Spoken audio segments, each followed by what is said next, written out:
Ngerasa nggak sih zaman sekarang gaji UMR tuh rasanya cuman cukup buat hidup pas-pasan doang. Bayar kos, makan, bensin, sedikit belanja keinginan. Tahu-taunya udah habis duluan tuh gaji. Apalagi ngomongin soal KPR rumah. Kayaknya mustahil banget deh. Padahal di lubuk hati terdalam pengen banget punya rumah sendiri. Nggak ngekos atau ngontrak terus. Tapi gimana caranya? Apakah mustahil gaji UMR bisa nyicil KPR rumah seharga 400 juta rupiah? Jawabannya adalah bisa. Gua kasih caranya di video ini ya.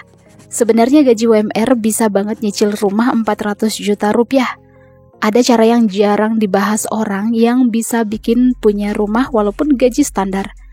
Triknya bukan soal dapat kerjaan baru, tapi gimana caranya ngatur duit dengan cara yang berbeda dan nyari strategi yang anti mainstream. Di video ini gue bakal bongkar cara-caranya step by step yang bisa langsung dipraktekkan walaupun baru mulai kerja dan gaji masih UMR. Nggak ribet, nggak pakai ngutang pinjol. Dan lo bakal mikir, anjir kenapa gua nggak tahu dari dulu ya?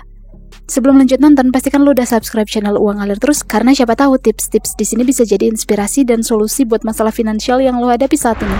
Let's get started. 8 cara gaji UMR bisa KPR rumah 400 juta. Yang pertama, hitung dulu rumah 400 juta butuh DP berapa dan cicilan berapa. Pernah mikir nggak dengan gaji UMR sebenarnya bisa beli rumah 400 juta rupiah lewat KPR? Gimana caranya tuh? Well, pertama-tama harus hitung dulu berapa uang yang dibutuhin buat DP alias down payment dan berapa cicilan per bulan yang harus dibayar. Ada juga KPR dengan DP 0%, tergantung banknya. Kalau harus bayar DP, berarti harus siapin uang cash sebelum nyicil. Jadi gini, biasanya DP rumah 400 juta itu sekitar 15-20% dari harga rumah. Nah, 15% dari 400 juta itu sekitar 60 juta rupiah. Jangan shock dengan angka ini ya, karena kita bakal atur uang gaji biar terkumpul DP-nya. Setelah itu, hitung cicilan bulanan yang harus dibayar dengan bunga fixed dan bunga floating. Jangan sampai lupa memperhitungkan bunga floatingnya ya. Apa bedanya sih bunga fixed dan bunga floating? Jadi gini, bunga fixed artinya bunga yang tetap alias tidak berubah selama jangka waktu tertentu. Sedangkan bunga floating artinya bunga yang tidak tetap alias bisa berubah-ubah mengikuti pergerakan suku bunga di pasar. Sistem KPR itu bisa pakai 2 jenis bunga ini. Misalnya nih, tahun pertama sampai tahun ketiga pakai bunga fixed, sisanya bunga floating. Misalnya ambil KPR rumah 400 juta rupiah dengan tenor 25 tahun. Bunga fixed sekitar 8% per tahun selama 1 tahun. Dan sisanya bunga floating 13% di tahun kedua dan seterusnya. Anggaplah kita udah bisa nabung DP 60 juta rupiah ya. Jadi cicilan di bulan pertama itu 2,6 juta rupiah dan cicilan itu berlaku sampai setahun. Di tahun kedua nih bunganya kan floating, sehingga cicilan menjadi sekitar 3,8 juta rupiah. Selain DP dan cicilan pertama, di awal kita juga perlu mempersiapkan biaya bank sekitar 9 juta rupiah dan biaya notaris sekitar 17 juta rupiah. Data simulasi KPR ini diperoleh dari btnproperty.co.id. Jadi cicilan per bulan bisa sekitar 2 juta sampai 3 juta rupiah, tergantung bunga dan tenor yang dipilih. Makin lama tenornya, makin kecil cicilannya. Tapi ingat ya, cicilan ini harus seimbang sama gaji kita. Karena nggak mau kan cicilan lebih besar dari penghasilan bulanan? Jadi idealnya cicilan KPR itu nggak boleh lebih dari 40% dari gaji kita. Jadi kalau gaji UMR misalnya sekitar 5 juta rupiah, kita harus merencanakan cicilan yang nggak lebih dari 2 juta rupiah per bulan. Ini penting banget biar nggak keteteran bayar cicilan. Gimana kalau cicilannya di atas 2,6 juta per bulan? Padahal gaji masih di angka 4 jutaan. Nah, lo bisa pertimbangkan buat ambil tenor yang lebih panjang, misalnya 30 tahun, supaya cicilannya lebih ringan. Cuman ingat ya, meskipun cicilan ringan, bunga yang dibayar jadi lebih banyak. Atau bisa juga ambil rumah yang lebih murah dari 400 juta. Jadi harus pinter-pinter cari tawaran KPR yang paling oke dan sesuaikan dengan kemampuan ya bro. Yang kedua, pecah gaji UMR, sisihkan 50% fix buat DP rumah. Apakah benar gaji UMR bisa dipakai buat nabung DP rumah? Gimana caranya? Well, jadi gini, lo bisa banget mulai dari sekarang, bahkan dengan gaji UMR. Kuncinya adalah pecah gaji setiap bulan dan sisihkan sekitar 50% untuk nabung DP rumah. Misalnya nih, kalau gaji UMR-nya 3 juta rupiah, lo bisa menyisihkan antara sekitar 1,5 juta rupiah tiap bulan buat DP rumah. Walaupun kedengarannya agak berat ya, tapi kalau serius dan konsisten, pasti bisa kok sampai ke tujuan itu. Pertama, mulai dengan buat anggaran bulanan dan mulai potong gaji buat nabung DP rumah. Jangan mikir kalau cuman bisa nabung dikit, soalnya yang penting itu konsisten. Jadi misalnya mulai nabung 1 juta rupiah per bulan, dalam setahun udah punya 12 juta rupiah. Itu udah lumayan banget buat DP rumah kan? Kalau bisa nabung lebih dari 1 juta rupiah per bulan, lebih baik lagi. Misalnya anggaplah bisa nabung 2,5 juta rupiah per bulan secara konsisten. Nah, dalam 2 tahun udah terkumpul 60 juta rupiah buat DP rumah. Penting banget buat ngatur pengeluaran juga ya. Lo harus mikir apa aja yang bisa dipangkas dari pengeluaran bulanan, kayak nongkrong, beli barang-barang yang nggak perlu, atau makan di luar. Kalau bisa ngatur gaya hidup, uang yang ditabung buat DP rumah bisa lebih banyak. Semakin cepat nabung, semakin cepat juga bisa mewujudkan impian punya rumah sendiri. Dan yang terpenting adalah jangan pernah menyerah. Dengan menyisihkan 50% gaji setiap bulan, kita udah di jalan yang benar menuju rumah impian, bro. Yang ketiga, punya 2 rekening, yaitu 1 buat hidup, 1 buat rumah. Salah satu trik yang paling ampuh biar bisa beli rumah adalah punya 2 rekening. Jadi, buka rekening tambahan, 1 buat keperluan hidup sehari-hari, dan 1 lagi khusus buat nabung DP rumah. Ini penting banget karena dengan cara ini, lo nggak bakal kebablasan ngabisin duit buat hal-hal yang nggak penting, dan bisa lebih fokus sama tujuan. Misalnya, rekening pertama bisa dipakai buat bayar tagihan, makan, dan segala keperluan sehari-hari. Sementara, rekening kedua khusus buat nabung DP rumah. Kenapa harus dipisahin? Well, soalnya kalau semua duit masuk ke 1 rekening, kadang kita jadi lupa nyisihin uang buat rumah.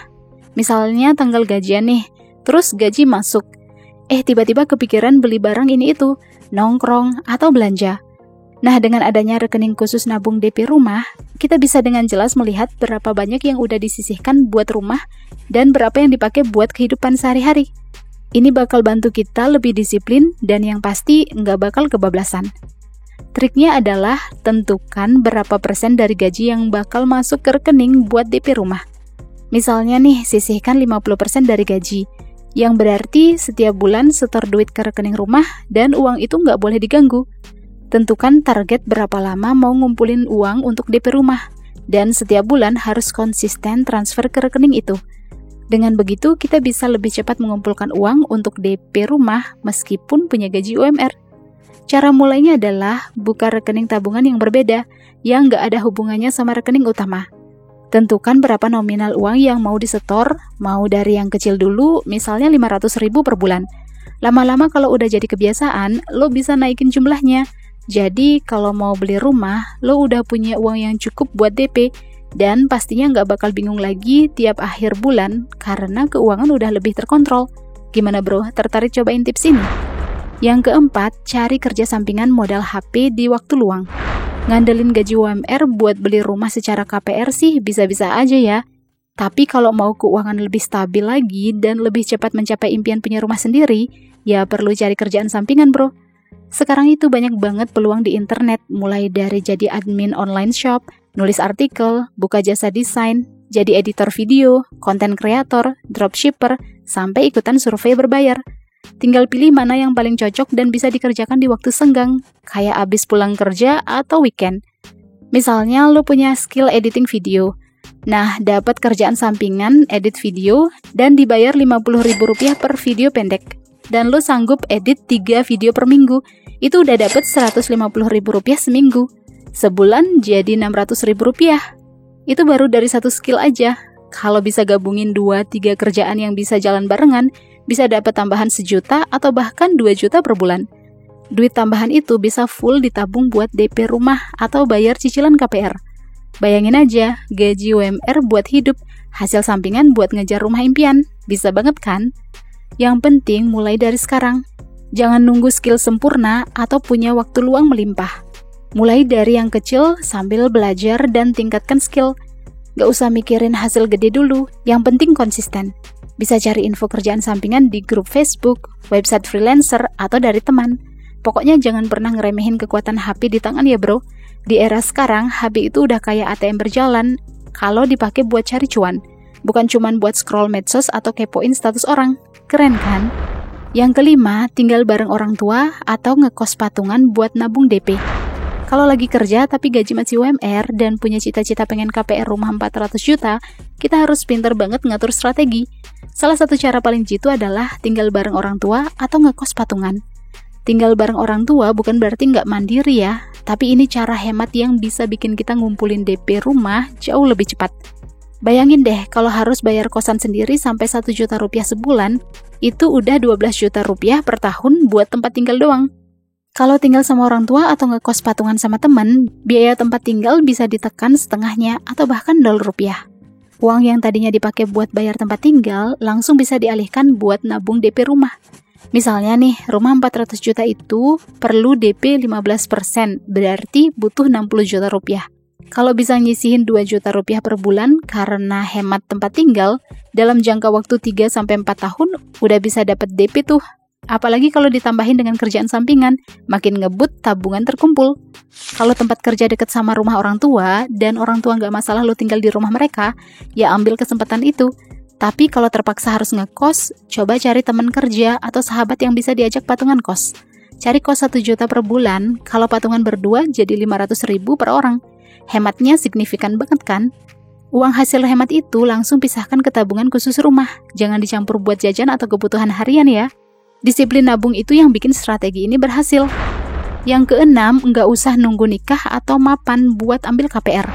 Banyak orang mikir gini, nanti aja deh ambil KPR kalau udah nikah atau kalau udah mapan. Lah justru itu yang bikin banyak orang nggak pernah mulai-mulai punya rumah.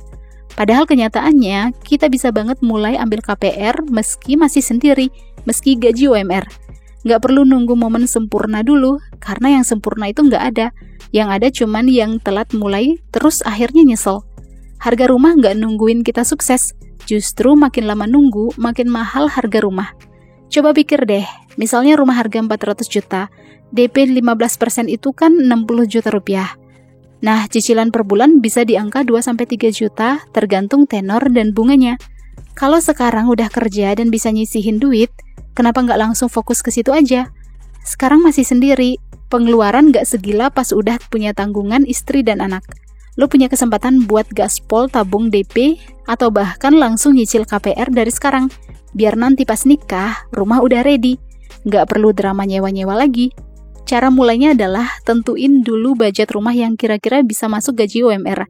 Abis itu langsung deh tentukan target berapa lama nabung DP-nya. Lo bisa gabungin strategi, tinggal sama orang tua, cari kerja sampingan dari HP, terus sisihkan 50% gaji buat nabung rumah. Pelan-pelan tapi konsisten. Dan pas DP udah terkumpul, langsung cari rumah subsidi atau rumah second yang masih masuk akal. Jangan kebanyakan nunggu kondisi ideal, karena yang ideal itu biasanya bikin gak gerak-gerak. Kerennya lagi, strategi ini bakal bikin lo ngerasain sense of achievement. Lo belum nikah, tapi udah punya rumah sendiri. Itu mental winner banget sih. Lo bukan cuma mikirin masa sekarang, tapi udah siapin masa depan juga. Jadi jangan nunggu mapan buat beli rumah. Justru beli rumah dari sekarang, biar jadi mapan lebih cepat. Gaji UMR bisa kok, asal mindsetnya bukan nunggu, tapi gerak duluan. Yang ketujuh, jual emas atau barang berharga untuk nambahin DP. Kadang kita nggak sadar kalau di rumah banyak barang berharga yang sebenarnya bisa bantu kita cepat punya rumah. Kayak emas logam mulia, perhiasan, furniture, atau gadget mahal yang udah nggak kepake. Banyak orang merasa sayang buat dijual, padahal barang-barang itu bisa jadi tambahan buat DP rumah. DP rumah 400 juta itu kalau 15% sekitar 60 juta rupiah. Nah, kalau punya emas 10 gram aja, itu udah bisa dapat sekitar 17 jutaan lebih. Bayangin kalau gabungin sama tabungan, bisa makin cepet DP terkumpul. Gue ngerti sih, kadang ada rasa emosional sama barang-barang berharga itu. Tapi bro, mindset kita harus digeser. Lebih mending punya rumah sendiri atau nyimpen barang-barang berharga yang diliatin doang di lemari. Rumah itu aset yang nilainya naik terus, dan kalau punya rumah sekarang, finansial jadi lebih stabil. Karena biaya tempat tinggal adalah salah satu pengeluaran terbesar. Nanti pas udah punya rumah dan keuangan udah stabil, lo bisa beli barang berharga lagi. Cara mulainya adalah cek dulu di rumah ada barang apa aja yang punya nilai jual. Misalnya punya emas batangan atau emas perhiasan, ya bisa cek harga emas hari ini, terus bawa ke toko emas buat dijual atau digadaikan. Tapi kalau bisa sih dijual langsung aja ya, biar bersih. Kalau punya gadget atau barang elektronik, bisa jual di marketplace atau ke teman. Duit hasil jualan itu langsung masukin ke tabungan DP rumah. Jangan sampai kepake buat hal lain ya. So, gaji UMR bukan halangan kalau lo kreatif dan berani ambil langkah. Yang ke-8, punya goal yang kuat, 2 tahun harus punya rumah. Kenapa banyak orang gaji UMR susah banget beli rumah? Well, salah satu penyebabnya adalah karena nggak punya goal yang jelas. Makanya kita harus punya target yang benar-benar ditanam dalam kepala. Misalnya nih, 2 tahun dari sekarang, gua harus punya rumah. Ini bukan cuma sekedar mimpi doang, tapi udah jadi misi hidup. Bangun tidur ingat rumah, kerja semangat ingat rumah. Nongkrong pun mikir gimana cara nabung buat rumah. Kalau punya goal sekuat itu, otomatis gaya hidup juga bakal mulai ngikutin ke arah situ. Misalnya nih ya, gaji UMR 3,5 juta per bulan, target DP rumah 60 juta dalam 2 tahun. Berarti dalam 24 bulan harus nabung sekitar 2,5 jutaan per bulan. Emang kelihatan berat sih, tapi justru itu, karena goalnya tinggi, kita bakal terpacu buat nyari cara. Mungkin bakal kepikiran buat cari kerja sampingan, jual barang yang nggak kepake, atau hidup super hemat. Karena kita punya goal yang jelas, kita jadi punya tenaga lebih buat menjalani cara mencapai goal itu. Kita jadi tahan banting dan gak gampang nyerah. Nah, buat pemula, cara mulai paling simpel itu, tulis aja goal dan tempel di tempat yang sering dilihat. Misalnya di wallpaper HP, atau kaca cermin di tempat tidur, atau di kamar mandi. Terus bikin rencana konkret bulanan, kayak bulan ini gua harus nabung segini. Jangan lupa tiap bulan track progresnya. Lama-lama jadi makin semangat karena melihat tabungan makin deket ke tujuan DP rumah. Tapi kalau belum nyampe pas 2 tahun, nggak usah sedih. Minimal udah jauh lebih deket daripada nggak punya goal sama sekali. Well, itulah 8 cara gaji UMR bisa KPR rumah 400 juta. Apakah lo ada tambahan tentang cara biar bisa punya rumah? Kalau ada, share ya. Lo punya pendapat lain soal gaji UMR bisa KPR rumah 400 juta? Atau ingin request hal-hal yang mau kita bahas di channel Uang Ngalir Terus? Boleh juga tuh. Jangan lupa like dan share jika bermanfaat dan subscribe untuk dapetin update video-video berikutnya. See you guys in the next video.